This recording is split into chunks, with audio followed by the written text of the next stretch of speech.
What is going on, everybody? There's a new vehicle added in the Crew 2 guys this week, which is the Honda CBR 1000RR SP2, which is actually in the street class, surprisingly, and honestly looks pretty dope there. Taking a quick look at it. Let's go see if we can customize it. Jumping right into the customization here, guys. So obviously you can change the official color, which is red or red. Basically the same thing. And then moving on, you could change whatever color you would like on the bike there as well if you would like. Doing that, you can also see the color of the carbon there, which is actually very cool.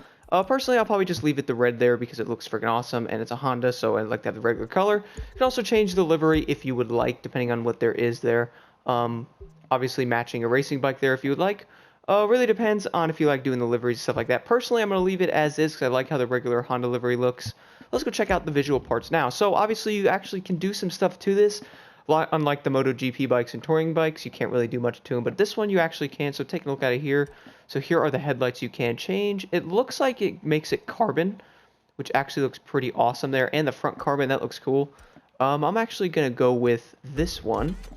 Moving over to the fenders here, looks like probably go carbon with them. Yep, looks pretty cool. That's another fender. So looking at this one, looks like it takes the reflectors off of it and changes the look of it a little bit there, and you can have a carbon on that one as well.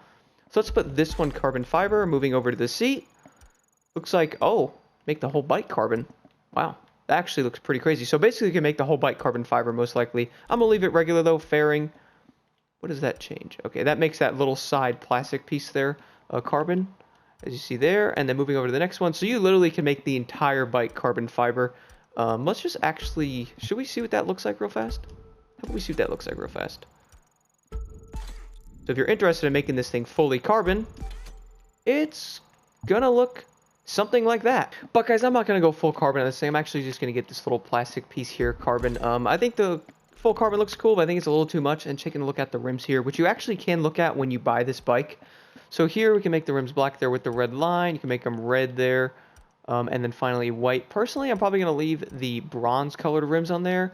Looks pretty awesome. I like how that fits it, how it like matches the engine piece there as well.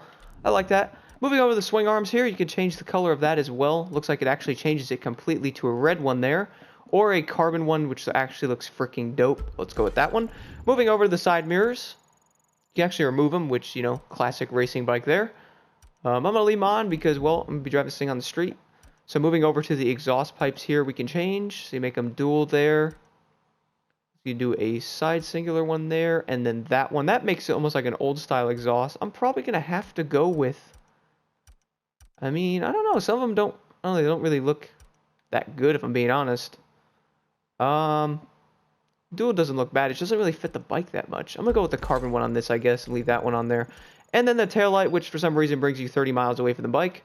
So zooming in here, that is the one that's on. It kind of tail delete there, gets rid of that big wing on the back that are on most street bikes when you buy them. And then finally get rid of the turn signals completely as well if you'd like. Personally, I'm going to go with that one because it's like a tail tidy upgrade on there. Makes it look really cool. And then for vanity items, when it comes to these, probably very limited. So you can do smokes. You can do all your exhausts there if you want for the nitrous. And then underglows and then horns. And that's pretty much it.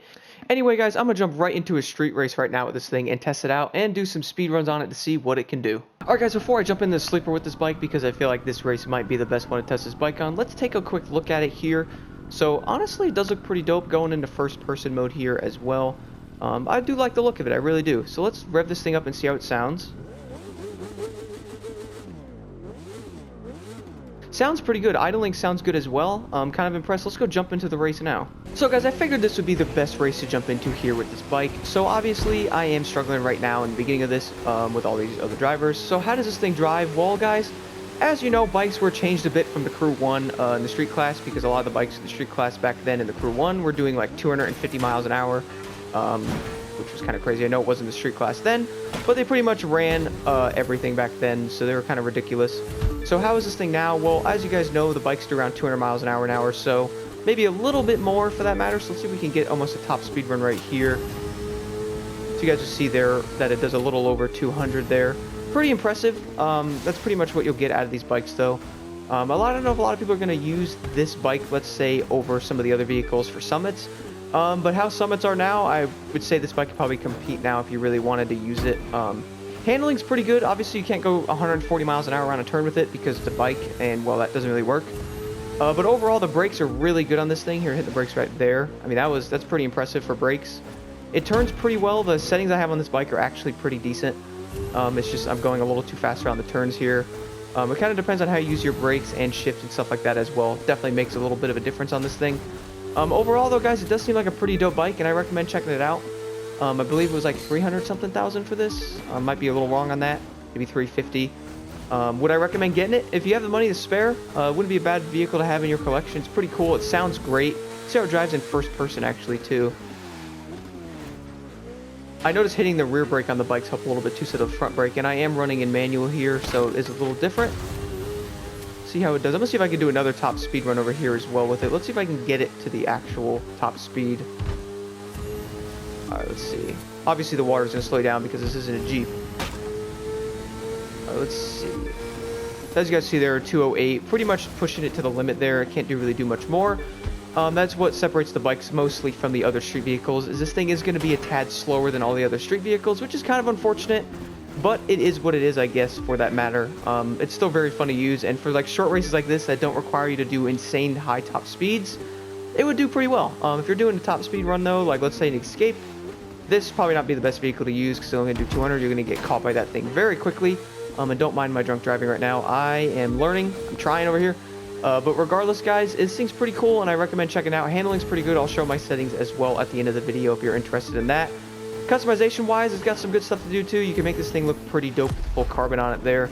So, pretty cool addition to the game overall. Glad they're adding more bikes to the game. I know a lot of people are waiting to see more. Cannot wait to see what else they add. Anyway, guys, thank you so much for watching, and definitely check out the new Honda CBR. And here are the settings I'm running on my Honda CBR 1000RR SP2.